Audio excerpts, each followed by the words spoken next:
Touchdown in the land of the devil. Memphis, Tennessee, the home of the late, great Elvis Presley. W.C. Handy, won't you look down over me? Yeah, I got a first-class ticket, but I'm as blue as a boy can be. Then I'm walking in Memphis, just walking with my feet 10 feet off a beam. Here, for the first time, Elvis's closest friends and confidants, known as the Memphis Mafia, tell their own emotional story of Elvis's last few hours on Earth. I turned him over, and I knew he was dead. I just knew it. Needless to say, a lot of times I've listened to an Elvis song and it just broke down, you know, and cried. Elvis took drugs because he liked them. Everybody thinks of trying to escape anything. He just fucking loved them. And I get pissed off at the people that helped contribute to it. But I get pissed off at Elvis. He was a smart man, he knew what he was doing, but he denied it. I threatened the doctor. I said, if I ever see this man in this shape again, I will go all the way. Colonel Parker walks up to me. We stand toe-to-toe, and he stares coldly into my eyes. He says, the only thing that's important is that that man is on stage tonight. Nothing else matters. Nothing.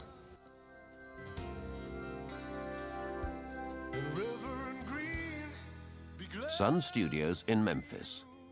It was here 50 years ago that rock and roll was born. And so began the legend that is Elvis Presley. In the course of a glorious career, Elvis would take the world by storm, starting in 1954 with his first hit, That's All Right Mama. I'm leaving town, baby. I'm leaving town for sure. Well, then you won't be bothered with me hanging around your door, but that's all right. That's all right now, mama, anyway. Elvis was a very, very shy, retiring type individual. He didn't like to be around new people. He didn't trust them. He trusted us. We were a source of comfort. He could be what he wanted to be around us. He could be himself. If there was an Elvis himself, and it was around us. Elvis did not make friends easy. He just didn't like to do it. And with us, he didn't have to do it. And with us, we all could be what we wanted to be, and he could be the same. 3 p.m. Thursday, the 15th of August, 1977. Elvis is preparing for yet another back-breaking tour, the second tour of that year. Elvis's girlfriend, Ginger Alden, didn't want to go on tour with him. Ginger was just 21 and not prepared to bow to his every demand, something Elvis was used to, even during his doomed marriage to Priscilla. I'd be lost without your love. Over the years, his Memphis Mafia had supplied him with a string of compliant girls. If you've got wealth and looks, they're really going to come. And they're going to come fast and hard. And what you have to do is on a continual basis weed them out, because you got to weed the squirrels out from the lambs, and the squirrels cause you more trouble than a lamb ever caused you. Not because they eat a lot of nuts, but it's because they, they're crazy, and this is the problem. He was so charismatic that he would draw, he was like, they were like moths flying around a flame. The girl of my best friend. It's funny to me today, because just for the hell of it, one Saturday night, at a time when there was only 7 of us, including Elvis. See, on Friday night and Saturday night, Elvis used to let all the girls in that hung around the gates. And one Saturday night, just for the hell of it, I was bored. So I went around the house and I counted all the women that were in the house with us 7 guys. And this is not an exaggeration. There was 152 women there. Man, I thought I was in heaven. What can I say? It was, it was exciting all the time, you know, and I thought, man, you know, if this is a dream, I don't ever want to wake up, you know, so. But it had its moments too, but you know, overall, if you look at it, it was such an exciting time. It was something new. Elvis was gifted with the fact that, you know, he was constantly looking for something new to do, and you never knew what this man was going to come up with, you know. The phenomenal part of it was that the screaming and the hollering, and you couldn't hear, they wouldn't stop. And it would, I mean, he could sing a number, nobody even knew what he said. It was just pandemonium. It never stopped. Elvis had a tremendous draw to him emotionally and physically, where you looked at him and you thought, that is probably about the best looking man I've ever seen, you know? And he just had a charisma about him. He had a way of pulling you in. People call it Southern charm. He had it in spades. 8 p.m., Thursday, the 15th of August, 1977. Elvis goes to the dentist in search of prescription drugs. He's accompanied by Ginger, Billy Smith, and Billy's wife, Jo. In the movie years, the drugs were in control. The sleeping pills and the uppers for the energy level. I couldn't take them every day. Not to be the goody-goody, but I just couldn't take that pill because I knew what it was going to do to me. Make my mouth dry, it was just going to make me wired all day, and I just didn't want to do it. But I had to take them sometimes because he would stay up to 3 o'clock in the morning, 2:30, 3 o'clock, and we get up at 5 to go on location, and there's no way, and you know, I learned from the very start, I sleep when he sleeps. Fire! On the way.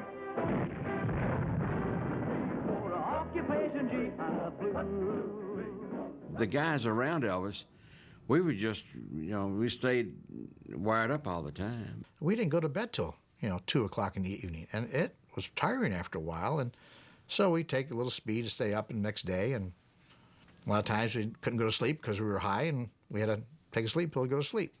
And we lived that way for a long time. We really lived hard, but luckily we were young, we could do it.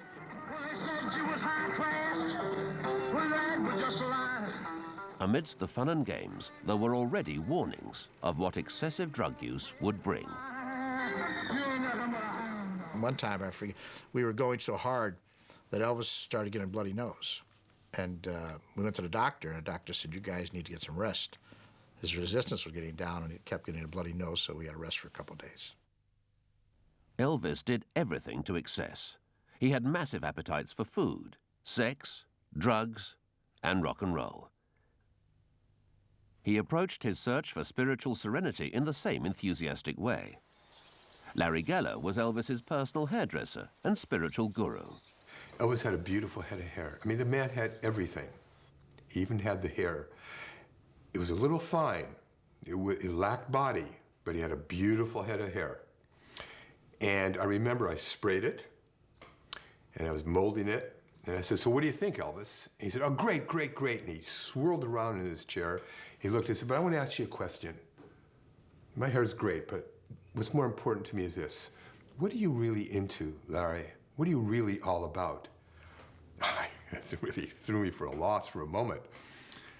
I mean, here's a person who was totally straightforward. And I said, Elvis, I mean, you know that I work with celebrities and I do their hair. This is what I do for a living. But what's more important to me than anything else is my search for truth, to find a purpose for living. I said, look, I know you're Elvis Presley, you're the biggest star in the world. I know this must sound corny to you. He said, wait a minute, Larry, wait. That's not corny at all. You have no idea how I need to hear what you have to say about this. Please, man, just keep on talking. And I did. The Self-Realization Park, which is close to the ocean in Southern California in the Pacific Palisades, was a place that Elvis loved to visit. And the monks that lived there became friends with Elvis. And Elvis would love to just leave the world, walk around the park, enjoy the serenity, and people left him alone. They recognized him, because a lot of people do go there. It's a very special place, and nobody bothers anyone. Elvis would go into the chapel and he would meditate. We would go in the back and speak with some of the monks. They would reveal and explain certain experiences that they would have. We'd walk around the lake. Elvis loved the park. He said, look, how come I haven't an experience? I want to feel God. I said, well, Elvis, look, it doesn't happen like that. When you want something, you want it now and you expect it. You have to be patient and you have to surrender your ego. In his latter years, Elvis embarked on a punishing touring schedule, organized by his manager, Colonel Tom Parker. He didn't like the idea of doing, 2 shows a night, sometimes 3, 7 days a week, and it bothered him. And it festered and festered and festered. It's like when I called him from L.A. when we were going to do that last tour. And I said, you just need to shut it down. I said, fuck the tour. I said, cut it off. Let's just, I said, let's just cancel this tour out. And he said, Lamar, I've got a payroll. Which, when you say that, you go, well, he's right. But at the same time, I told him, I said, listen, you got 2 or 3 guys around here that'll go to Hawaii with you. And I said, we'll hang out and you just, and you can get yourself back together again. He said, let's talk about that after this tour's over. It sounds like a good idea. He didn't make it. With his records no longer selling, Elvis's only income came from these tours. And being 40 plus, he no longer had a huge following. He was teetering on the brink of financial meltdown. Touring paid the bills for now, but 50% of the income went to Tom Parker. The Colonel, too, was facing bankruptcy. Colonel Parker probably was one of the most degenerate gamblers I've ever known in my life. In Nevada, they used to say his money's not worth anything. He played roulette and would put chips on every number. He would play craps and bet the horn, the center. One night I was up about, I think I was up $50,000, $60,000. Remember, I was running the crap table crazy, and he came up and took my money and put it on don't pass. No, on pass. Yeah. No, don't pass. You threw a 7. And I threw a 7 and lost it all. 1 pop. And I wanted to throw up, but I couldn't. And I said, Jesus God, I said, I've worked my butt off here. I said, he said, how much did you start off with? I said, I started off with $2,000. So he counted out $2,000 and gave it to me. He said, now you're even. And I went, God. But I mean, he was right. I was even. I was Colonel even. gambled in a way. I only lost $2,000. We all have our little idiosyncrasies. That was his was gambling. And I loved him to death, but he didn't play the game like you have to play it to win. I mean, he would go through with those on roulette, and he would drop 5 or 6 chips there, 2 on that one, 10 or 12 on this one, and whatever fell out of his hand, that's what he'd do. And when he hit, he didn't really win, because he had more bet than what it would pay But he thought off. he did. Yeah. I mean, listen, one night in between shows, this was in '70, and we were at the crap table. And he called me and said, listen, he said, you got to stay with me here. And I said, well, I said, I've got to go upstairs early. He said, no, you stay here. He said, I'll get you up there on time. And I said, okay. So in a period of an hour and a half, he lost over $1.25 million. Come on back and let's play a little house so we can do what we did before. Now, baby, come back, baby, come. One night, I walked down to the casino. I just left Elvis. This was after his show. And I noticed there was a large group of people roped off, and they were all in front of a table watching someone gamble. And as I walked up, it was Colonel Parker, by himself at the table with stacks of chips. And he was playing the sucker's game of all games. It was called the Wheel of Fortune. And the odds of winning that game are the worst. It's better if you play craps or blackjack. At any rate, he's at the table and he spots me in the crowd. Larry, he said, come on, come here, sit next to me. He said, I'm not doing too well. I need some luck. Give me some good thoughts, Larry.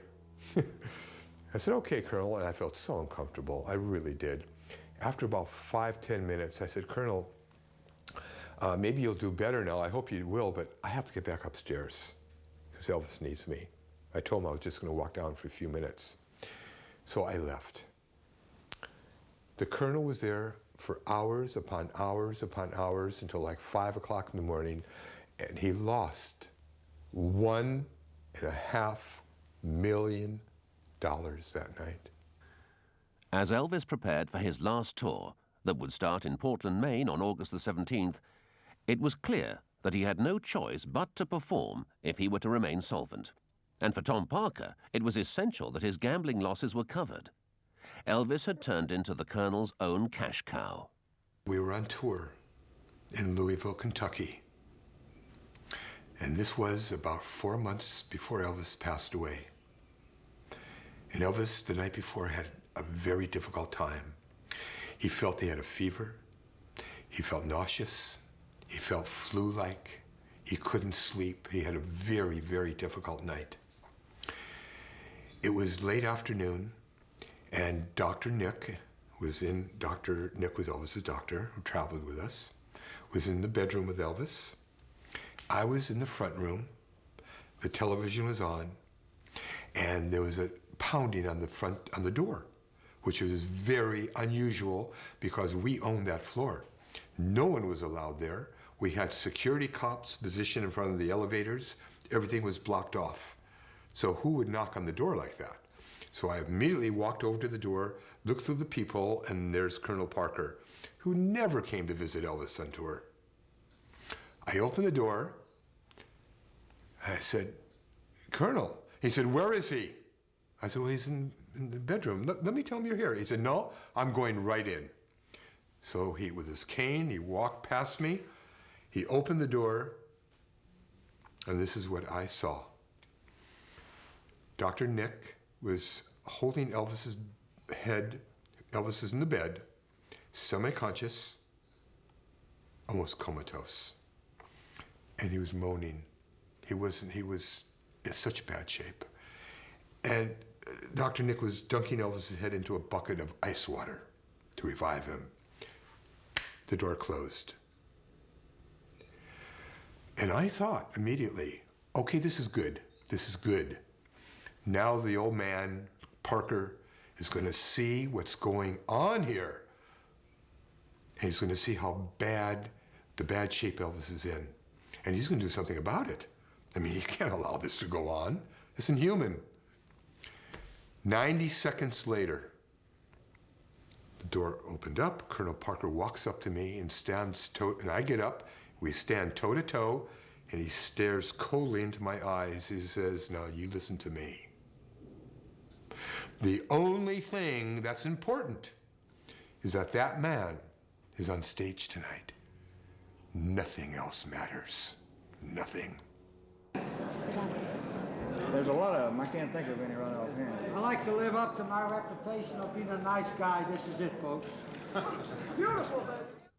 While committed to a hectic touring schedule at the behest of the Colonel, and with mounting financial and physical problems, Elvis and his mafia had become more and more isolated from the real world.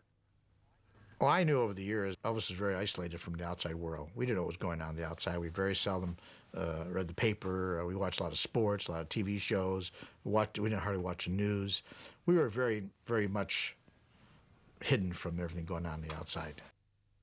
We lived in an insulated world within our own group. And our group, I mean, somebody said that Elvis really never left his bedroom. Well, he didn't. Elvis would get on his airplane bedroom and go to a hotel bedroom, and would go from a hotel bedroom to his Graceland bedroom. Elvis, over the years, every once in a while, he'd get like that. He'd go to his upstairs, and he might spend a week or two and not even show his face. But that was only like a week or two. Now we're talking about months, you know. 10 p.m., August the 15th, 1977. The guys were assembling in Memphis for what would prove to be one tour too far. By the mid-70s, Elvis's drug habit had become a serious threat to his life. In 1975, what I had been seeing a little bit of the previous year or so was getting worse, and I was very concerned about his health. It wasn't like it had been before when he was taking the uppers and the sleeping pills. When he started experimenting with the down stuff, that's when we started getting concerned, all of us, not just me. The down stuff is like Demerol and things like that, pain medication that brings you and lets you down and you kind of just float, Dilaudid is like a synthetic and is 5 times more powerful than pure morphine, mostly given for cancer patients, terminally ill cancer that just couldn't handle the pain. But see, in his mind were not illegal drugs. These were prescription drugs. Now, the doctor's writing them for him. He's abusing them, but they're not illegal drugs in his mind. I got a call from Elvis saying, "Jerry, can you help me?" And I said, "What are you talking about?" And he said, I'm on the floor, I can't get up. And I said, "Who's there?" And he said, "Nobody." So I ran downstairs. I don't know what car I got into, whatever. Went to the doctor's house, and sure enough, Elvis was there. This was a proud man. And, he was even proud around us. And this broke my heart. And he was on the floor. So we picked him up, put him in bed. His legs really just wasn't working. I was hurt, I was angry, and I waited downstairs for the doctor to come in. And I said, "What the hell is going on?" He said, "What are you talking about?" And I told him what I'd just gone through. And he said, "Well, this liquid diet, and we're not giving him any drugs, we're just giving him placebos." And I threatened the doctor. I said, "If I ever see this man in this shape again, I will go all the way." I go upstairs, and Elvis is on a stationary bicycle. He's going full speed. She probably hadn't been out of the bed in 4 weeks, right? And Charlie doesn't know what's going on. He doesn't know about my meeting with the doctor and everything. And damn it, Charlie, when you get your medical degree, you can start telling the doctors how to treat me. And he was furious. Elvis took drugs because he liked them. There was everybody thinks that there's some sort of supercilious situation where he would develop this thing of trying to escape anything. He just fucking loved them. He loved drugs. I'm talking when he would sit and say, and I'd sit down and say, "Elvis, you don't need to take all this shit." He said, "I need it." When a person has that mentality, there is no way you can stop them. They're going to do it, and that's the end of it. It's like I said, "I need a drink." You say, "No, you don't." "I need it." You can't. You're done. None of the guys were in any doubt. The drugs and ensuing health problems had changed Elvis both mentally and physically. Elvis had not been in good health for some time, and many of his physical problems were caused by his diet. Elvis had eaten typical Southern cooking all his life, mostly fried and deep-fried and refried dishes, a diet certainly not conducive to good health. He would eat crisp bacon, sliced tomatoes, mashed potatoes and gravy, and sauerkraut, believe it or not, and mix it all together and eat it, and loved it. And Elvis would eat stuff till he got tired of it, and then he wouldn't eat anymore. So he got off of it. The last year of Elvis's life, he went back to eating mashed potatoes, sauerkraut, sliced bacon, sliced tomatoes, bacon, sliced tomatoes, very crisp. And I said, "You know what you're doing here?" "What do you mean?" I said, "You're back, it's the way you used to eat in 57. He said, "Never thought about that." Elvis had a lot of physical problems that were really eating away at him. He had glaucoma. He had hypertension. Do you know that every night after a show, his blood pressure would shoot up to 180, 200 every night? And that's a tremendous strain on the heart. Elvis had a spastic, twisted colon. I can't tell you the problems that plagued him because of it. He also had his blood sugar that was a little too high. His body would start to get bruises on his leg. One night we were on tour, he tripped and fell down the stairs at the back of the stage and twisted his ankle. And he had a very difficult time after that moving on stage. Midnight, August the 15th, 1977. Waiting for the tour to commence, the guys knew Elvis was unhealthy, but they still believed nothing could touch or hurt him. August 15, 1977, I flew in from Los Angeles getting ready to do a tour. That next day, we were supposed to leave for Portland, Maine. And we were sitting around the kitchen talking, and Elvis was upstairs with Ginger Alden, his girlfriend at the time, and Billy Smith was there and his wife, and they leave. We just ate dinner, the guys, a couple guys sitting around talking about tomorrow, what we got to do. I call upstairs, and I say, Elvis, I'm here, anything we need, anything I should know about, anything you need for tomorrow, and he was fine. He seemed very well. 3 or 4 o'clock, I don't remember exactly what time it was, but he called out at the house, and he said, you know, would you and Joe come out, and me, you, and Joe and Ginger go down to the racquetball? I said, sure. So we met there about somewhere around 4:30, I guess. And it was Joe and Ginger, and then Elvis and Ginger, and then me and Joe, and then me and Elvis. And then time it got to me and Elvis, well, it done got down to silliness. It was no longer a racquetball game. Though we were getting exercise, we were trying desperately to see who could nail the other one with the ball, you know. And then he finally swung so hard he missed, and he hit himself on the shin. And that ended the game right there. He went complaining about it hurting. So I raised his pants leg up there, and I looked at it, and I said, it's not bleeding. I said, it can't be hurting. Then he got into a kind of a melancholy mood. You know, he went to the piano, and he was playing different songs for Ginger and us. And then that lasted maybe 15, 20 minutes. Lost in his music, it was as if Elvis was 21 again. Live near or far away, I'm always longing for the day, my darling, you are home to stay. I'd be lost without your love. And then we went back to Graceland. I went upstairs and I washed and dried his hair for him. And we talked in the bathroom. He even told me, he said, man, I'm gonna try to make this the best tour ever, you know. And he said, I'm gonna try to go to sleep. I said, okay. I said, you need me, I'll be at the house, you know. And I assumed he was going to bed.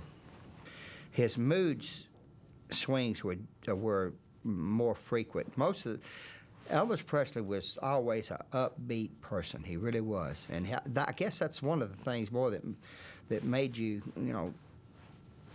like to be a part of that, because he was, and then to see him have these mood swings, more frequent, and it was scary. It really was, and I didn't like it. To be honest with you, I just didn't like it at all. I would say that Elvis started slipping after he accomplished that feat of the 1.5 billion people watching him live from around the world on that satellite show. From that point on, I would say it was just a slowly slide. No up and down, just slowly slide. I tried not to let his moods a lot of times affect my moods. If I did, we were both in the pits of hell at that time, literally. And so therefore, when I thought he was down, I was going to try to be up. And when he was up, I was automatically up. I mean, I was in tune to him. But it was difficult. It was hard, and you want to just say, God, man, come on. It's not too late, Get a grip in your life, and get away from the drugs, Don't use them. You don't have to. And take a little time off. Nothing's that impressing. You don't owe anybody anything. If you get rid of me tomorrow, and I told him that, and I meant it from the bottom of my heart, if you get rid of all these guys, they will understand. And if they don't, they were not your friends to start with. But take some time off. And he'd just look at me and say, I can't. I owe too much to too many people. We lived a wild and fast life in those matter of years that he was on Earth. So, like that song, you know, he did it his way. I'm not giving the song any credit, but I wish he would have changed and did it our way, but he did it his way. We could talk to him at times. He'd sit and agree. He'd say, yeah, I'm going to change my life. Yeah, I'm not ready. I'll do it when I'm ready to do it. And we all had that hope because the last vacation in March of 1977, we all went to Hawaii. We had a great time. He was in a great mood. He was out there on the beach having a good time. He was overweight at the time, but he was smiling. We thought, hey, this is a good chance. You know, he cleaned his act up for about 30 days or more. But then all of a sudden, boom, right back again. At Graceland, Elvis now faced the grind and rigors of yet more performances, with the backup of his friends.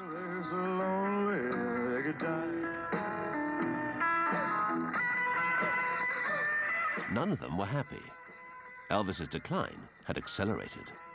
When I see him on stage performing in the manner that he started performing there at the end, where he wanted to do the best show he could, but with what he was, Nothing left. But where he was at, he was really burning, and the light was getting dimmer.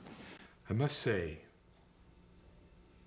this is painful for me, that when Elvis came on stage, he gave such a I mean, the guy, whoever has not seen Elvis live has missed the greatest entertainer of the 20th century, the greatest star of the 20th century. But when I saw him, my heart sank because I knew that something was wrong. I could see it in his eyes. I saw it in his face. I said, he can't last like this another 5 years. We were all very frustrated. But we all could do, only thing we could do is that. We can't, he's 42 years old. You can't force this man to do anything. You know, people say, why did you guys have him committed? How could I have him committed? He's 42 years old. I can't have him committed. His father couldn't have him committed. You know, you can't prove he's crazy. Your hands are tied. Your hands are tied. I didn't lay back in the later years. That last year and a half, I didn't lay back. I said what I wanted to say.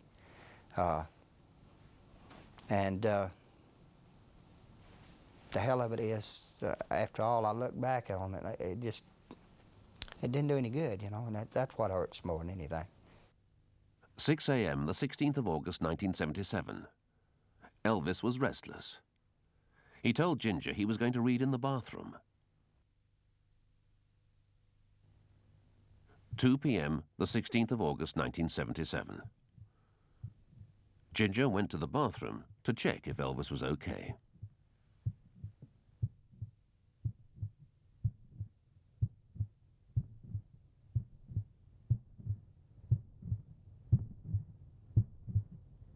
Got up the next day, came to the house about 12 noon. This is the 16th, and about 2 o'clock, the phone rings, intercom, and one of the maids picks up the phone, and it's Ginger. She says, come upstairs, I need help. Elvis fainted. So I ran upstairs. I go into the bathroom, and Elvis had fell over. He was laying on the floor. I turned him over, and I knew he was dead. I just knew it. But I was hoping he wasn't. I picked up the phone and called the operator. They didn't have 911 at that time, and said, we need an ambulance here at Elvis Presley's house, and I didn't tell him who it was. And meanwhile, I couldn't do mouth-to-mouth resuscitation because Elvis' mouth was closed shut. There was no way possible. There's rumors I did that, but somebody made that story up. I was trying to massage his heart as well as I could, and it just seemed forever. People were all coming up there, and it was pandemonium. The ambulance finally showed up, and it seemed forever, and I found out later it was like 20 minutes before they got there. We got him in the ambulance. The stretcher came, got him down in the ambulance. I jumped in the back of the ambulance.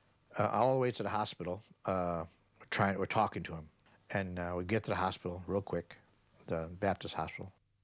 Got there, and they rushed him into the emergency room. I tell you, it was tough. And 30 minutes later, about 30 minutes, I would think, doctor came into the room, and he said, Elvis has left. Elvis is gone. And we all broke down, and we all hugged each other, and it was, very, very emotional time naturally. We were, still in a state of shock even when you think about it. We never thought this could ever happen. I go to Graceland. I pulled into the gates, and Elvis's uncle says to me, Larry, did you hear what just happened? I said, no, what happened? He said, Elvis just died. Well, wait a minute, what did you just say? He said, Elvis just died. I look up at Elvis's bedroom, and I looked at him. I can't begin to tell you the state of mind that put me in. About 1:30 or 1:45, the phone rang, and it was my cousin Patsy, who is Elvis's double first cousin and my first cousin. So she had called out there, and she said, "Oh my God," she said, "Elvis is dead." And I said, "Whoa, wait a minute, Patsy." I said, "What do you mean?" I said, "Is he gone to the hospital?" She said, "Yeah, they've taken him to the hospital." I said, "He's been, in the hospital before." I said, he'll be all right." She said, "No." She said, "He's dead." There was a PR guy from the hospital was there with me. He asked me, he said, "Do you want to make the announcement that Elvis is no longer with us?" And I couldn't do the announcement. I couldn't make the announcement. The press, I told the PR guys, you do it. I can't do it. And God, we're driving down, and the radio's on, and they play an Elvis record, and the disc jockey says, "By the late Elvis Presley." I literally went berserk. I realized I'd never see Elvis Presley again. And it's the first time I realized it. And I hit this wall so hard, I crushed my hand. I had to have an operation. Still has scars. And Colonel was on the phone to Joe. And he was saying, "Yes, I know, and you need to do this, you need to do that." So he hung up the phone, and I was leaning on the television set. It was on a stand. And I was leaning on it, my left arm, in fact. Things become really indelified in your mind. And he walked up within probably 8 inches of my face, 10 inches, and he said, "You got to go back to Memphis. Elvis is dead." And I looked at him, and it hit me like a sledgehammer. And I looked at him, and I said, "Listen," I said, "you know what?" I said, "You finally ran him to the ground, didn't you?"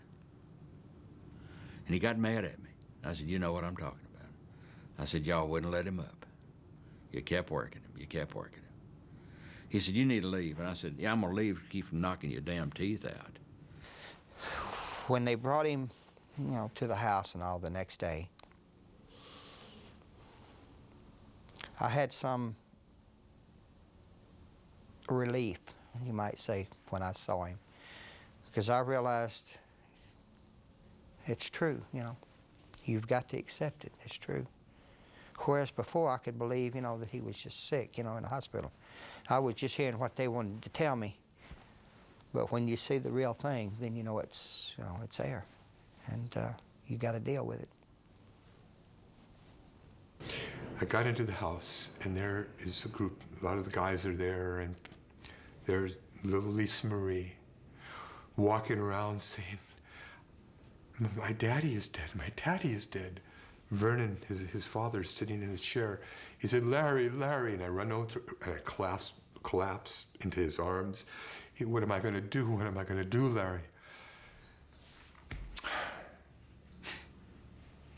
He said, "Larry, you're going to have to go do Elvis's hair.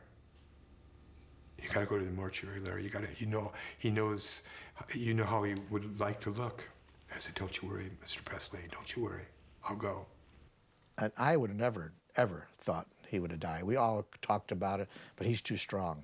He was too strong of a person, we said. He's going to change his life. And he didn't.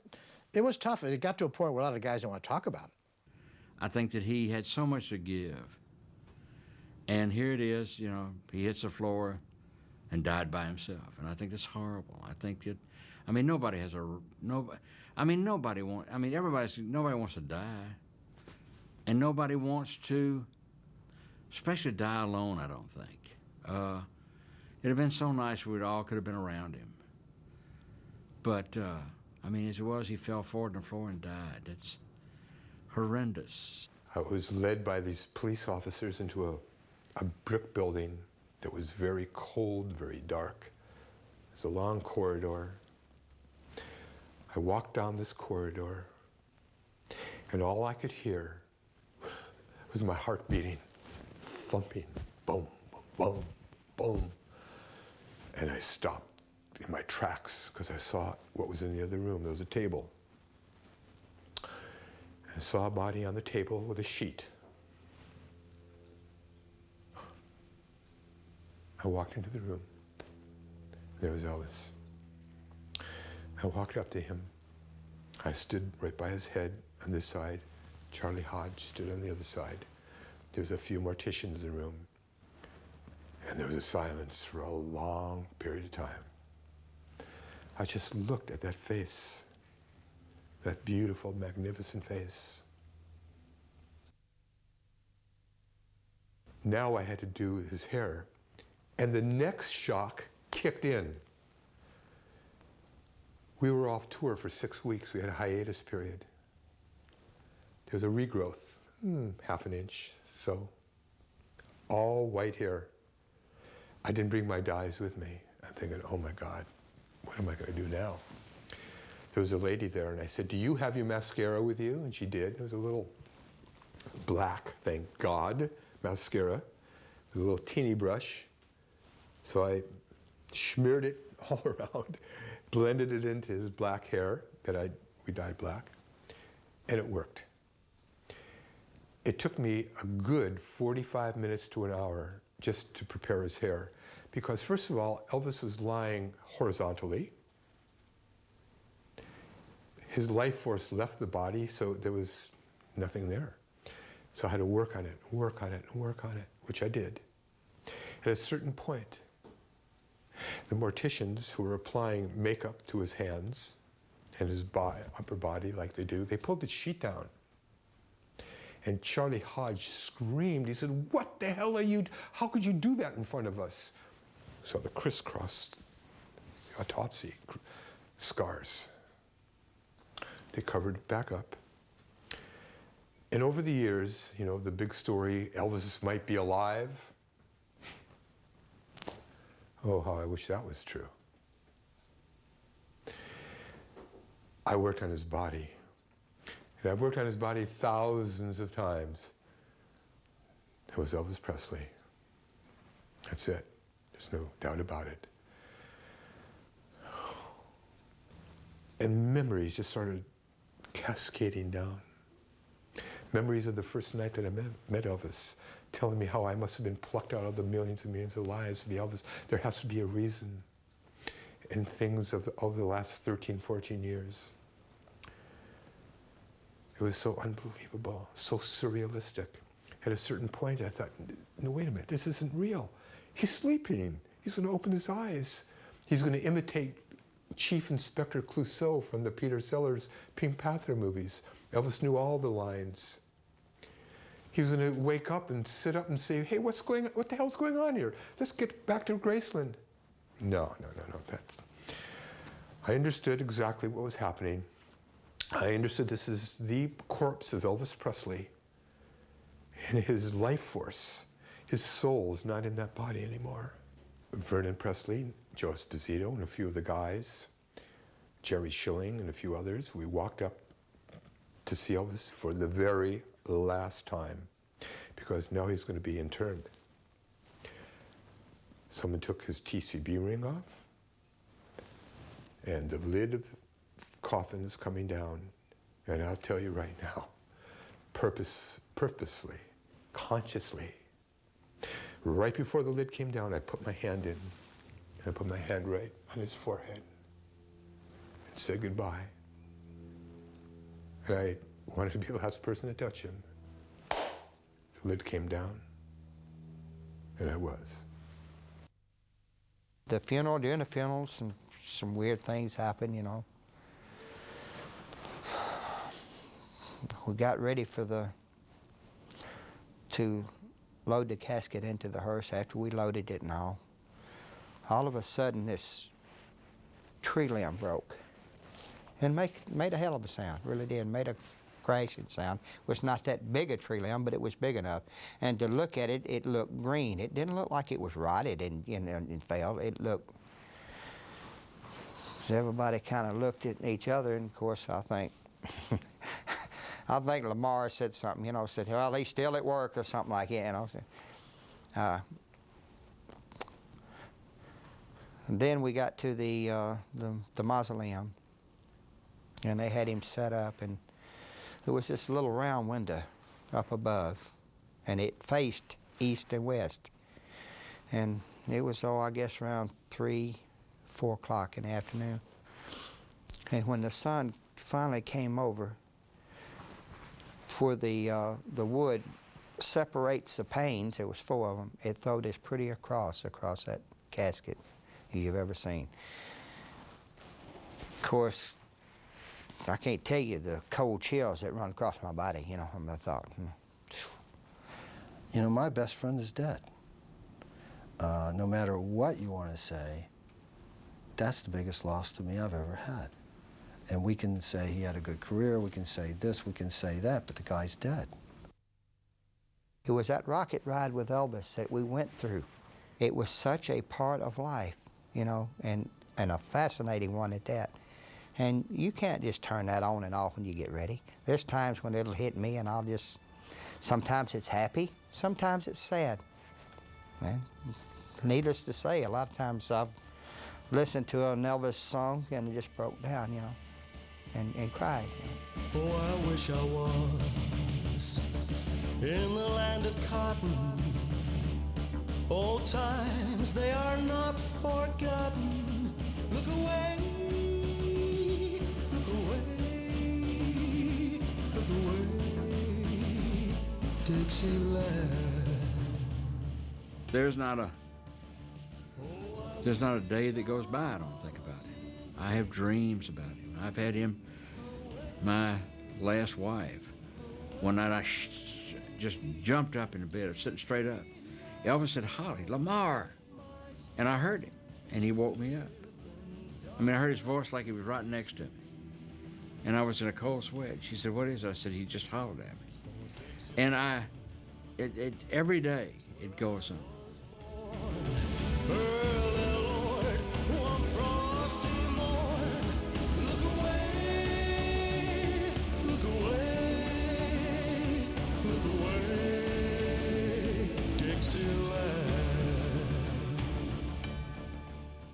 Still get very pissed off about it. You know, it took a while. I didn't get pissed off right away. I was too hurt, too confused, too frustrated over not being able to do anything to stop it. And I get pissed off with the people that helped contribute to it. But I get pissed off at Elvis. He was a smart man. He knew what he was doing, but he denied it. Maybe he really couldn't see any way out of changing. He mentioned it to Billy, his cousin. Billy told me that last year when we weren't around. That he mentioned to him that, you know, maybe he did sometimes take a little bit too much medication.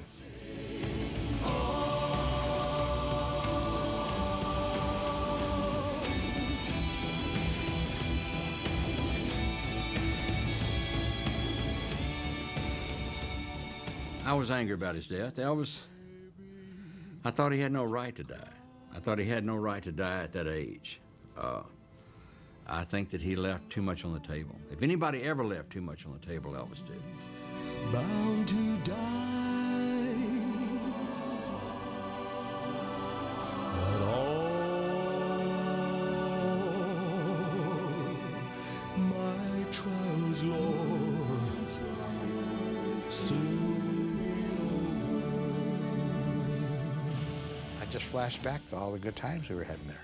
You know, the parties up at the pool and smiling and laughing and having good times, but it's never going to happen again.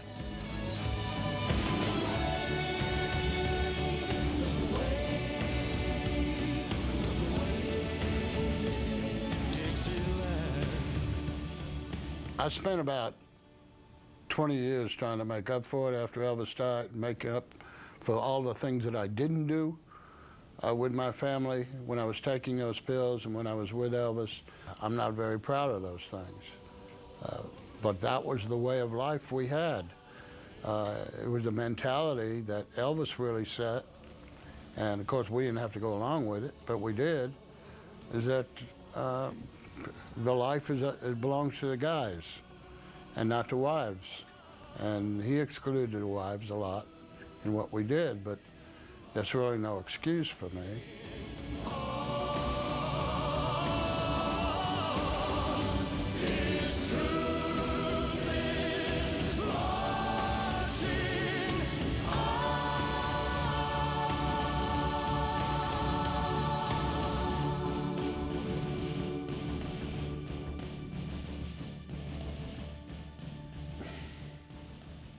The impact upon my life has been so profound. Not just meeting Elvis and working for him and having the unique relationship that I did have with him, but his death. You know, the day he died, and then I went to the mortuary to do his hair, I thought to myself then and there, I'll never be the same again. And I haven't been. It's almost like my soul ruptured, so to speak.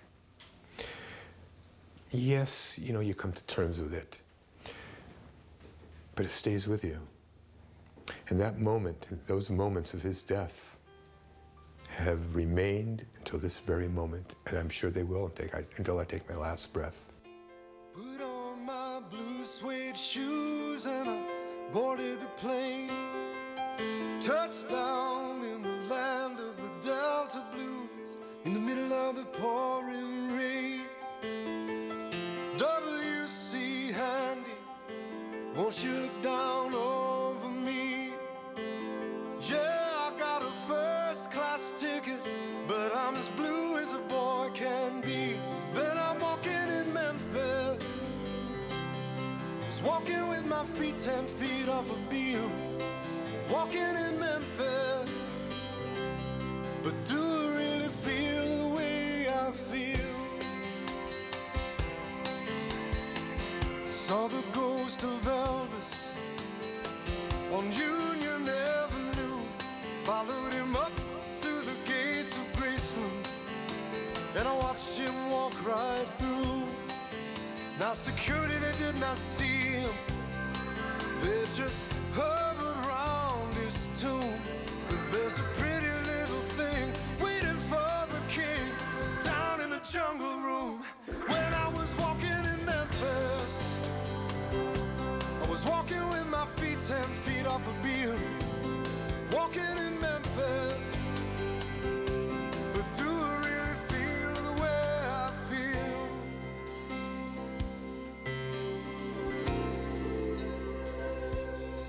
They've got catfish on the table, they've got gospel in the air, and Reverend Green, be glad to see you when you haven't got a prayer.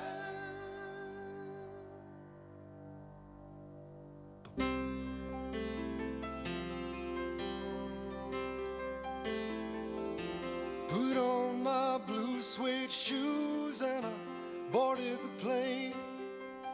Touchdown in the land of the Delta Blues, in the middle of the pouring rain. Touchdown in the land of the Delta Blues, in the middle of